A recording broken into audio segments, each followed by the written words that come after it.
কাশ্মীরে জঙ্গি হানায় হিন্দু পর্যটকদের মৃত্যু মানতে পারছে না কেউ। পাকিস্তানকে শিক্ষা দিতে বড় পদক্ষেপ নিয়েছে ভারত। পেহেলগাঁওয়ের এই ঘটনার প্রতিবাদে বিক্ষোভ মিছিল করল হিন্দু সুরক্ষা বাহিনী। আজ বিকেলে হিন্দু সুরক্ষা বাহিনীর পক্ষ থেকে কাশ্মীরের হিন্দু পর্যটকদের নিহতের প্রতিবাদে বিক্ষোভ কর্মসূচি ও মিছিল করা হয়। পাকিস্তানের বিরুদ্ধে ক্ষোভ প্রকাশ করে ঘড়ি মোড়ে পাকিস্তানের পতাকাকে রাস্তায় ফেলে মুর্দাবাদ বলে জ্বালিয়ে দেওয়া হয়। মূলত রায়গঞ্জের শিলিগুড়ি মোড় থেকে বিদ্রোহী মোড় পর্যন্ত পায়ে হেঁটে র্যালিটি পৌঁছয়। এই প্রসঙ্গে হিন্দু সুরক্ষা বাহিনীর উত্তরবঙ্গ প্রান্ত সংযোজক সৌমিত্র দে বলেন, সৌমিত্র দে, উত্তরবঙ্গ প্রান্ত হিন্দু জাগরণ মঞ্চের সঙ্গে আমাদের কর্মসূচি শিলিগুড়ি মোড় থেকে বিদ্রোহী মোড় পর্যন্ত এই বিক্ষোভ মিছিল।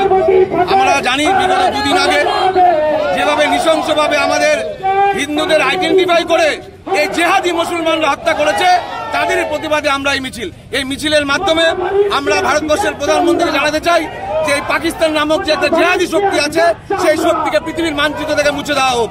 কারণ এই জেহাদি, এই পাকিস্তান নামক দেশটি বিভিন্নভাবে আইএসআই, লস্করে তৈবা বিভিন্ন সংগঠনের মাধ্যমে আমাদের শান্ত ভারতবর্ষকে মাঝে মাঝে অশান্তি করে তুলছে।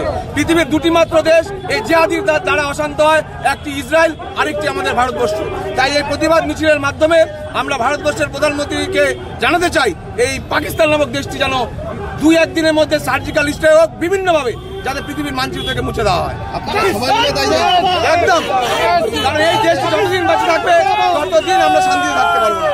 কারণ হিন্দুদের আর হোমল্যান্ড বলে কিছু নেই, এই ভারতবর্ষের একমাত্র হোমল্যান্ড। আপনারা দেখেন যাদেরকে হত্যা করেছে তাদেরকে আগে হিন্দু নামে আইডেন্টিফাই করেছে, তারপরে তাদেরকে গুলি করে হত্যা করেছে। রাজ্য জুড়েও তো এই পরিস্থিতি, একদম রাজ্য জুড়ে জানি, মুর্শিদাবাদ, মালদা, যেখানে যেখানে মুসলমান আছে, যেখানে যেখানে ওরা আছে, সেখানে সেখানে ওরা দ্বিতীয় হোমল্যান্ড পাকিস্তান তৈরি করার চেষ্টা করছে। একজন সে কলকাতার মহানাগরিক ববি হাকিম, সে কি করে বলে যে কলকাতা মিনি পাকিস্তান? তার মানে যেখানে যারা সংখ্যাগরিষ্ঠ হবে সেখানে আরেকটা করে দেশ তৈরি করার চেষ্টা করবে।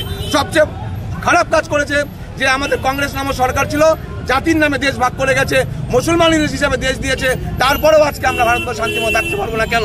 এটাই আমাদের এই প্রতিবাদ মিছিল দিয়ে প্রস্তুত সবার কাছে।